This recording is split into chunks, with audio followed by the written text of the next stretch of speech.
नमस्कार दोस्तों, आज मैं आपको सुनाने जा रही हूँ गवार भाई की कहानी। एक परिवार में 3 भाई और एक बहन थी।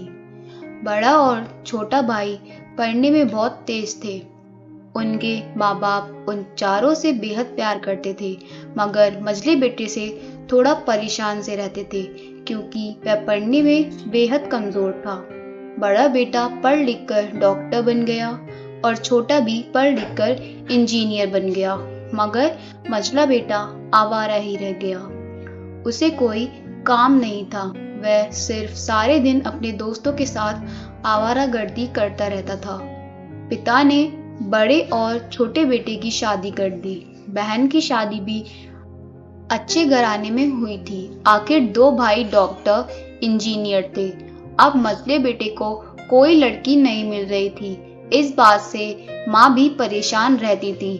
बहन जब भी मायके आती वह पहले छोटे भाई और बड़े भाई से मिलती, मगर मझले भाई से कभी नहीं मिलती थी क्योंकि वह ना तो कुछ दे सकता था और ना ही वह कभी घर पर मिलता था।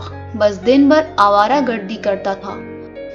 पढ़ नहीं सका तो उसे नौकरी कौन देता। मझले बेटे की शादी किए बिना बाप गुजर गए। माँ ने सोचा कहीं अब बंटवारे की बात न निकले, इसलिए अपने ही गांव की एक सीधी सादी लड़की से अपने मझले बेटे की शादी करवा दी। शादी होते ही ना जाने क्या हुआ कि मझला बेटा बड़े लगन से काम करने लगा। दोस्तों ने कहा राज आज अड्डे पे आना। राज ने कहा आज नहीं, फिर कभी। दोस्तों ने कहा अरे तू शादी के बाद तो जैसे ही पत्नी का गुलाम ही हो गया। राज बोला अरे ऐसी बात नहीं है, कल मैं अकेला एक पेट था, अपनी रोटी के हिस्से लायक कमा लेता था, अब मैं 2 पेट हो गया हूँ, कल और भी होगा। घर वाले नालायक कहते हैं, मेरे लिए चलता है, मगर मेरी पत्नी मुझे कभी नालायक कहे तो मेरी मर्दानगी पर एक भद्दी गाली है, क्योंकि एक पत्नी के लिए उसका पति उसका घमंड, इज्जत और उम्मीद होता है।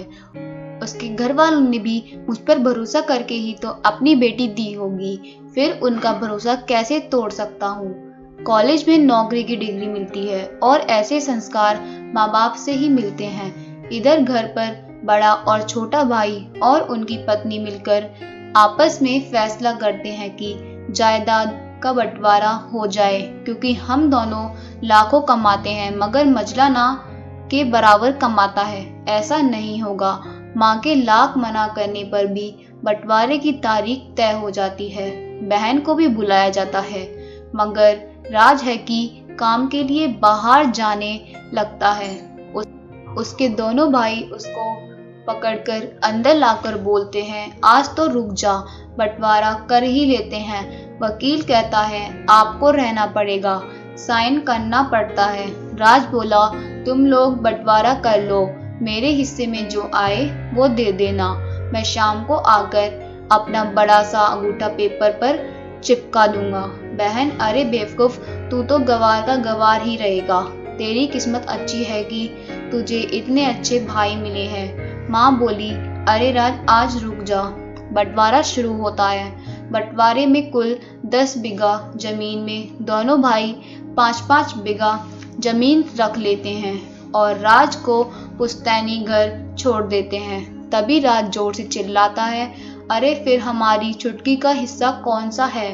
दोनों भाई एक साथ बोले अरे मूर्ख, बंटवारा भाइयों में होता है और बहनों के हिस्से में सिर्फ उसका मायका ही है।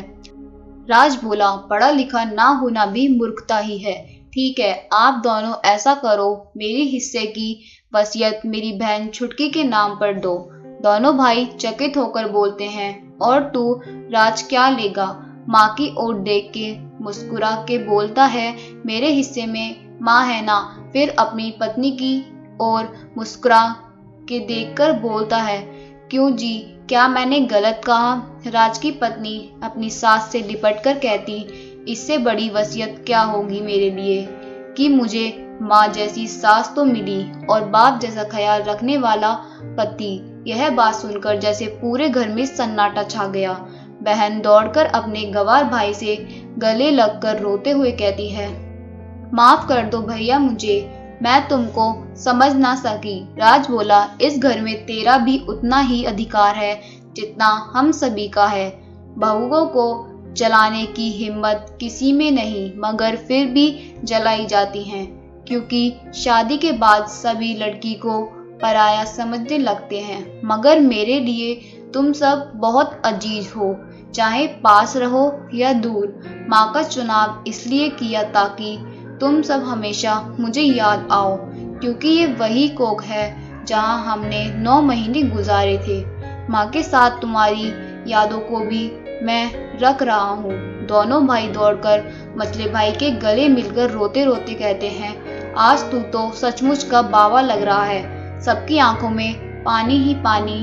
फिर सब एक साथ फिर से रहने लगते हैं। अगर आपको हमारी कहानी अच्छी लगी हो तो वीडियो को लाइक करें, शेयर करें एवं ऐसी ही अच्छी वीडियो देखने के लिए चैनल को सब्सक्राइब कर दें। आपकी मेहरबानी होगी। धन्यवाद।